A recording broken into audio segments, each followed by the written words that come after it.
बोले वृंदावन बिहारी लाल की जय।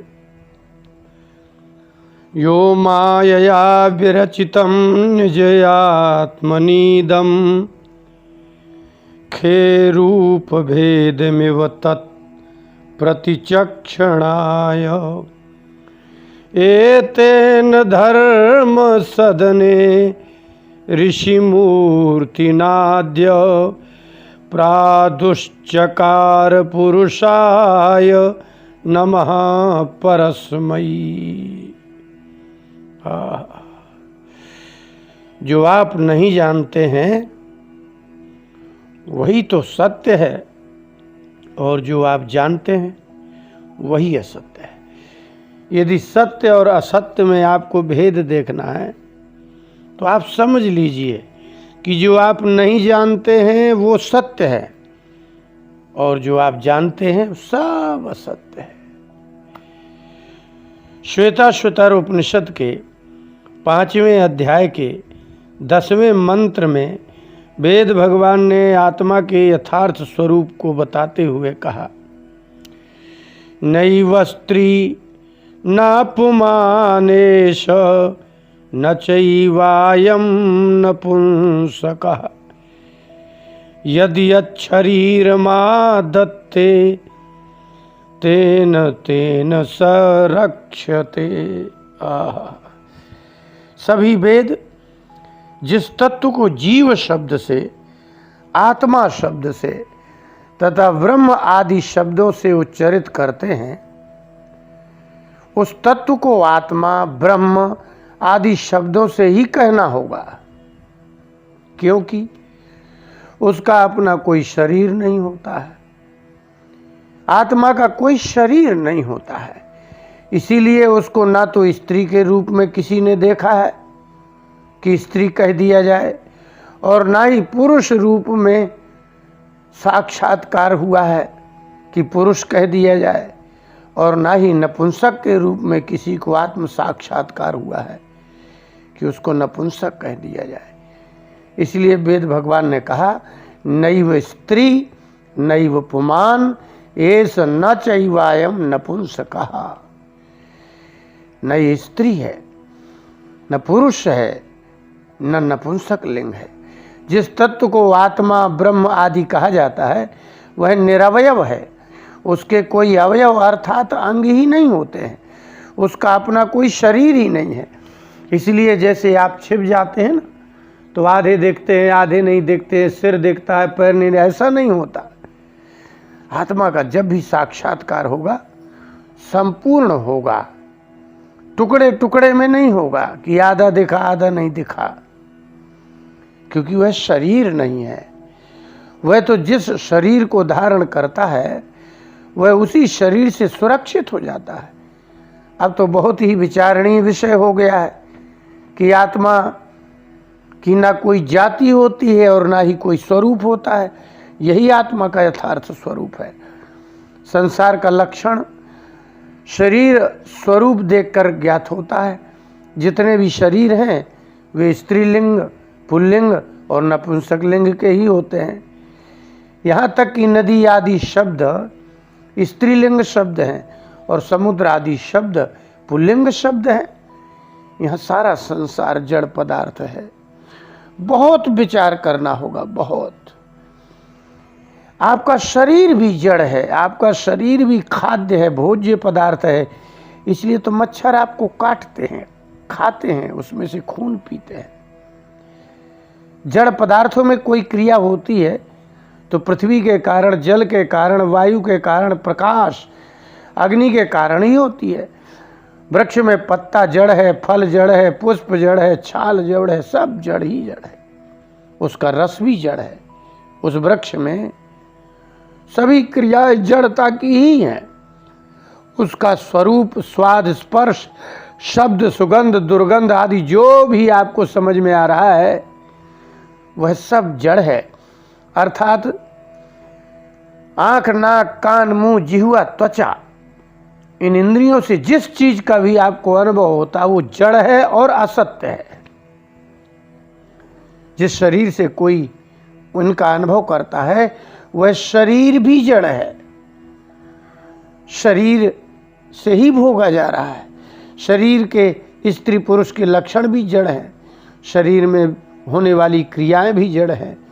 वृक्ष में जो क्रियाएं होती हैं वही क्रियाएं तो हाथी, चींटी, मनुष्य आदि के शरीर में होती हैं।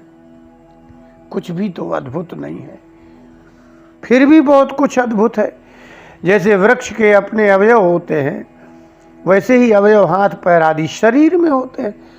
बहुत गंभीरता से विचार करेंगे तो ऐसा भी अनुभव होगा कि शरीर भी स्त्रीलिंग पुल्लिंग नहीं होता है, क्योंकि अवयव अलग अलग कर दिए जाए तो जैसे वृक्ष वृक्ष नहीं रहता, कहीं फल कहीं फूल तो कहीं शाखाएं तो कहीं जड़, सब अलग अलग कर सकते हैं, फिर वृक्ष की सत्ता ही नहीं दिखाई देती है।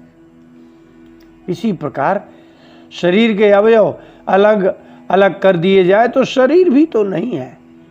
मिट्टी के बने हुए पात्र को नष्ट कर देने के बाद मिट्टी होने पर घड़ा नहीं होता है। इसी प्रकार इस शरीर में रहने वाला तत्व जिस शरीर में जाता है वह भला स्त्री पुरुष या नपुंसक कैसे हो सकता है। आप जिस किसी गाड़ी में बैठते हैं वह गाड़ी ही गाड़ी कही जाएगी, बैठने वाले को बस, ट्रेन या बाइक कैसे कह सकते हैं? नहीं कह सकते हैं ना। बैठने वाले को कुछ भी कह सकते हैं किंतु वाहन तो नहीं कह सकते हैं। इसी प्रकार आत्मा ब्रह्म तो शरीर में रहता है, शरीर में सुरक्षित रहता है, वह भला स्त्री पुरुष नपुंसक कैसे कहा जाएगा? क्योंकि शरीर छोड़ने के बाद वह आत्मा तो आत्मा ही रहा। शरीर तो पहले से ही अलग था, आज भी अलग हो गया। जब वह जीवित था तब भी अलग था। आत्मा शरीर में न कभी मिला था और न ही कभी मिलेगा, तो फिर आत्मा को पुरुष नारी आदि कैसे कहा जाए?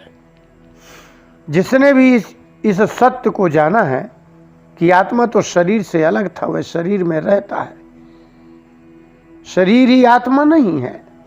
आत्मा के जाते ही शरीर जड़ हो गया, अर्थात शरीर पहले भी जड़ ही था तो आज भी जड़ ही है। आत्मा की जाति भी कैसे होगी? क्योंकि एक वस्तु में जाति नहीं होती है। जब कोई अनेक रूप में होता है तो उसकी जाति कही जाती है, ताकि एक के रूप को जानकर उसी के जैसे अनेक को भी जाना जाए। आत्मा में जाति नहीं कही जा सकती है। शरीर अनेक होते हैं, इसलिए शरीरों की जाति होती है, वो भी सांसारिक व्यवहार के लिए ही जाति मानी जाती है। परम सत्य तो यह है कि शरीर भी एक जैसे ही जड़ पदार्थ है, उनकी भी क्या जाति होगी? पर कोई बात नहीं, जाति की कल्पना व्यवहार के लिए करना पड़ेगी। इसलिए अज्ञानी अविवेकी मनुष्य यदि कहता है कि शरीरों की जाति नहीं होती है तो वह अज्ञानी है, क्योंकि उसका सारा व्यवहार तो जातिवाचक शब्दों से ही होता है। गाय भैंस वृक्ष भोजन माता पिता पति पत्नी भाई बहन सब कुछ तो जाति से ही करता है। किंतु यदि आत्म तत्व के ज्ञाता महापुरुष कहते हैं कि आत्मा की कोई जाति नहीं है, आत्मा स्त्रीलिंग पुल्लिंग नपुंसक लिंग नहीं है, तो यही परम सत्य है और यही सत्य है। इसीलिए संसार को असत्य, मिथ्या और स्वप्न कहा जाता है। इस संसार में संसार को ही समझना जानना कठिन है, तो आत्मा के यथार्थ स्वरूप को जानना तो और भी अति कठिन है। आप अपने शरीर के साथ कितने वर्षों से हैं, परिवर्तन भी देख रहे हैं, अपनी शक्तिहीनता भी देख रहे हैं। जैसा नेत्रों में दिखता था वैसा अब दिख नहीं रहा, जैसा कानों में सुनाई देता है वैसा अब सुनाई नहीं दे रहा। शरीर में जो क्षमता थी वो क्षमता नहीं है। इसके बाद भी आप शरीर के विषय में कुछ जानते ही नहीं हैं। सत्संग से और निरंतर आत्मा के विषय में ही वेदों उपनिषदों की विधा से विचार करते करते ये सत्य प्रस्फुटित होने लगता है। जैसे पदार्थों के चिंतन से, सक्रिय होने से पदार्थ विज्ञान उपस्थित हो जाता है, उसी प्रकार आत्मचिंतन से आत्म विषय ज्ञान हो ही जाता है। इसीलिए कहा जाता है कि व्यक्ति कितना भी कुछ सोचे, यदि वह आत्मा के विषय में नहीं सोचता है तो उसको सदा दुख, उद्वेग, अशांति, व्याकुलता सदा बना रहता है। सारे संसार का एक छत्र राजा भी बना दिया जाए तो जो स्थिति एक छोटे से मनुष्य की होती है वही स्थिति उसकी होती है। इसका मतलब है कि आप जिसे आत्मा शब्द से सुन रहे हैं, ब्रह्म शब्द से सुन रहे हैं, सत्यम ज्ञानम अनंतम ब्रह्म सत्य स्वरूप रूप से सुन रहे हैं, उसके विषय में कभी भी नहीं सोचते हैं। शायद कोई इतना तक नहीं सोचता है कि मुझे एक ना एक दिन समाप्त होना है। इसके पहले भी मर करके ही पैदा हुए थे, बिना मरे तो कोई पैदा हो ही नहीं सकता। अभी भी आप नहीं मरेंगे तो दोबारा पैदा हो ही नहीं सकते, तो निश्चित है कि इस बार भी मरना ही होगा। आत्मा का चिंतन करते करते आत्म भाव जागृत होता है, जगत का चिंतन करते करते जगत भाव जागृत होता है। इसलिए जैसे आप आत्मा, ब्रह्म, जीव तत्व कहते हैं, वे वास्तव में एक ही है और वही इस संसार का आधार है। सारे संसार का जड़ पदार्थ भोग्य पदार्थ है और इस शरीर में बैठा हुआ आत्मा वही एकमात्र चेतन है। इसी जानकारी करने के लिए निरंतर चिंतन, सत्संग, शास्त्रों का स्वाध्याय और नियम और संयम आवश्यक है। मात्र बात करने से कुछ नहीं होगा। इसलिए उपनिषद कहते हैं नायम आत्मा प्रवचनेन लभ्या। किसी के प्रवचन करने से आत्म साक्षात्कार नहीं होता। बोलिए वृंदावन बिहारी लाल की।